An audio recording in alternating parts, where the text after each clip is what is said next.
আল্লাহ তাআলা বলেন, হে নবী, আপনি আমার ওই বান্দাদেরকে জান্নাতের সুসংবাদ দিয়ে দেন, আল্লাযীনা ইসতামিউনাল কাওলা, যারা মনোযোগ দিয়ে কথা শুনে।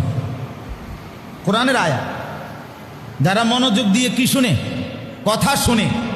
ফায়াত্তাবিউনা আহসানাহু, অতঃপর সেই কথাগুলোর থেকে উত্তম কথাগুলো অনুসরণ করে। তাহলে একে তো মনোযোগ দিয়ে কথা শুনে, অতঃপর সেই কথার উত্তম কথাগুলোর উপরে কি করে? আমল করে। আল্লাহ তাআলা বলেন, বন্ধু, এই মানুষগুলারে, এই লোকগুলাকে আপনি জান্নাতের সুসংবাদ দিয়ে দেন। কেন কেন? আল্লাহ বলেন, উলাইকাল্লাযীনা হাদাহুমুল্লাহ, এরাই তারা যাদেরকে আমি আল্লাহ নিজে হেদায়েত দিলাম। ওয়া উলাইকা হুম উলুল আলবাব, এবং এরাই হচ্ছে বিচক্ষণ, বুদ্ধিমান, বিবেকবান। সুবহানাল্লাহ।